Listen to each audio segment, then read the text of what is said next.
Sesaat lagi Anda akan mendengarkan program Renungan Sahabat Seperjalanan bersama Pendeta Wendy Pratama. Selamat mendengarkan.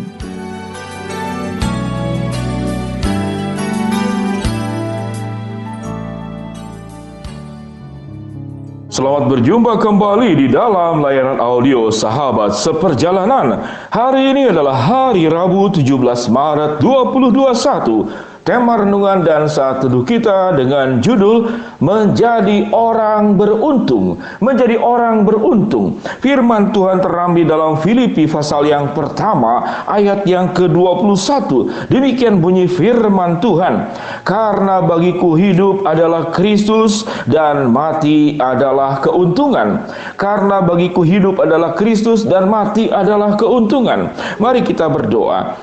Bapa yang di dalam surga, kami ingin belajar menjadi orang-orang yang beruntung sebagaimana yang Engkau tetapkan, yang Engkau gariskan, yang Engkau sudah tunjukkan untuk kami lakukan. Di dalam nama Tuhan Yesus kami berdoa. Amin. Sahabat seperjalanan yang dikasihi Tuhan, menjadi orang beruntung. Mari kita belajar kepada setiap kita masing-masing apa yang menyebabkan kita merasa hidup itu sangat beruntung. Apa yang menyebabkan hidup kita itu merasa sangat beruntung? Secara umum dan garis besar, manusia itu beruntung kalau kaya, manusia itu beruntung kalau sehat, manusia itu beruntung kalau segala sesuatu itu dilancarkan, merasa beruntung kalau hidup itu bahagia, sukses, banyak rezeki, beruntung itu buat anak-anak muda dapatkan pacar yang sesuai harapan, rumah yang sesuai harapan, pekerjaan yang sesuai dengan harapan, memiliki toko, kemudian bisa jalan-jalan ke luar negeri. Buat usia yang lebih bawah lagi, yang uangnya terbatas, anak-anak sekolah kalau dapat punya handphone yang terbaru, yang tercanggih, yang termahal. Kurang lebih seperti demikian. Sahabat seperjalanan yang dikasihi Tuhan, itu versi umum. Namun ada orang yang kemudian meningkat kepada bagian yang kedua. Dia merasa beruntung karena punya tujuan yang lebih khusus dan spesifik. Untuk orang-orang yang suka mendaki gunung, dia merasa beruntung kalau bisa mendaki gunung yang tertinggi dan seluruh puncak-puncak gunung di dunia itu sudah dikatakanlah dijalani, ditapaki dan sudah didaki. Ada yang saya kenal satu orang untuk mendaki ke satu gunung tertentu di dunia yang tinggi itu membutuhkan keluar dana 300 sampai 400 juta. Jadi untuk bayar pengangkut barangnya, ekspedisinya, segala sesuatunya. Jadi hanya untuk mendaki sebuah gunung karena itu adalah cita-citanya, tujuannya, fokusnya, dia rela mengeluarkan 300 sampai 400 juta. Dan dia berkeringat, tidak ada keuntungan apa-apa bagi kita yang tidak mengerti apa artinya itu mendaki gunung. Dan dia berani mengeluarkan uang sebanyak itu dari uang yang sudah dikumpulkan oleh dirinya sendiri.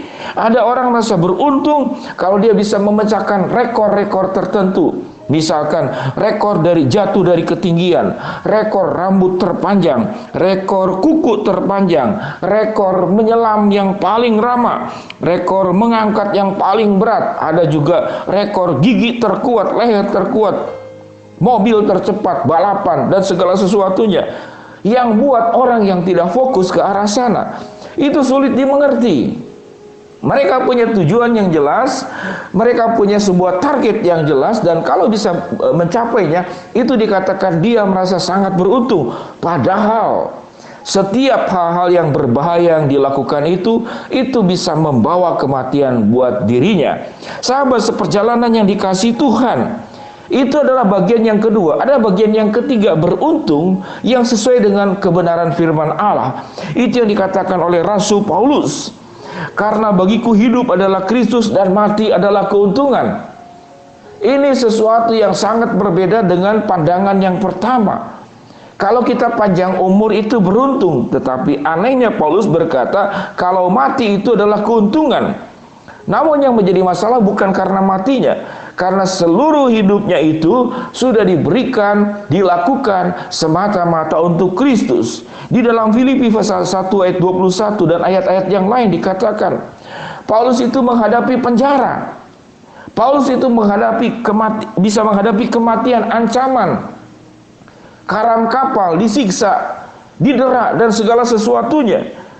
Namun karena Paulus punya fokus hidup, sebagaimana yang mendaki gunung punya fokus hidup, yang mencapai sesuatu dengan keadaan baik juga punya fokus hidup, Paulus juga punya fokus hidup.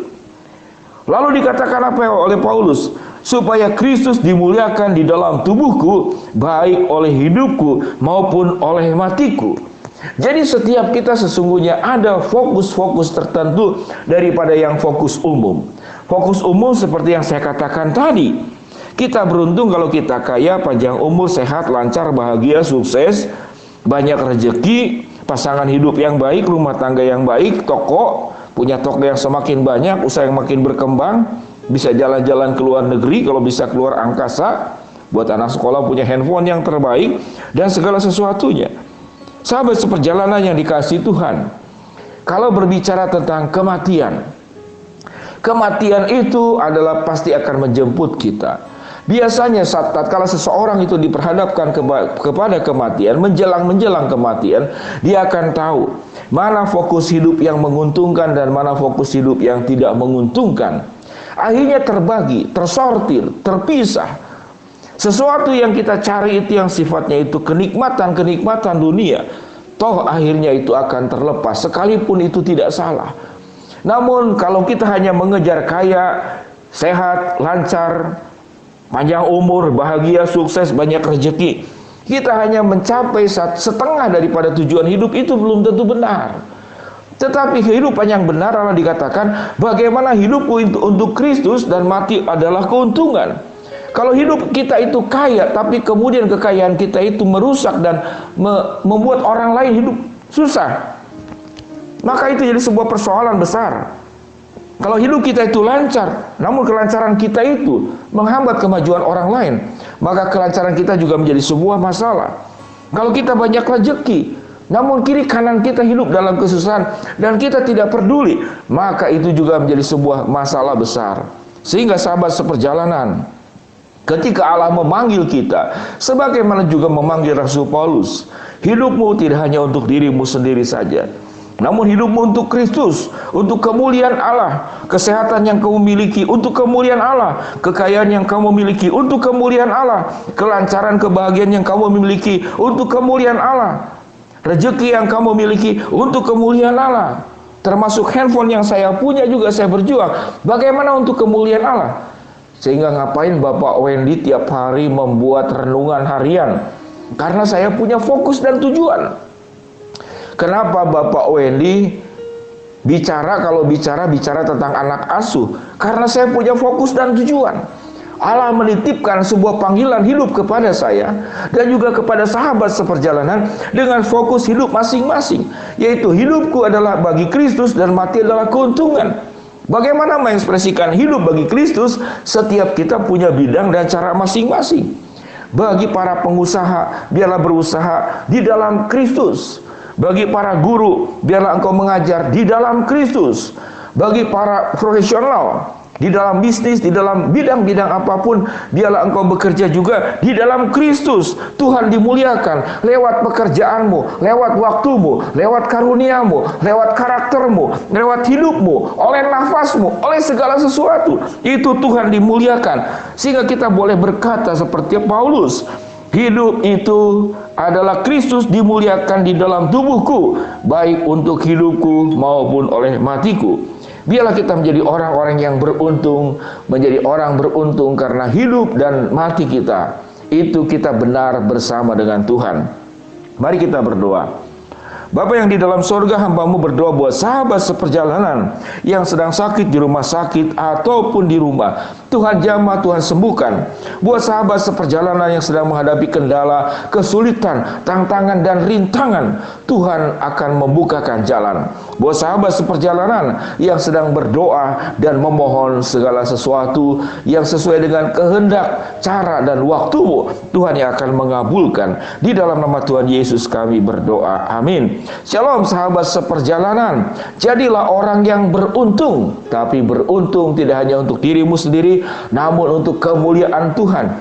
Keberuntunganmu itu memberkati dirimu, keluargamu, juga memberkati orang lain, dan Tuhan dimuliakan di atas keberuntungan yang kita nikmati. Shalom, Tuhan memberkati kita semua. Amin.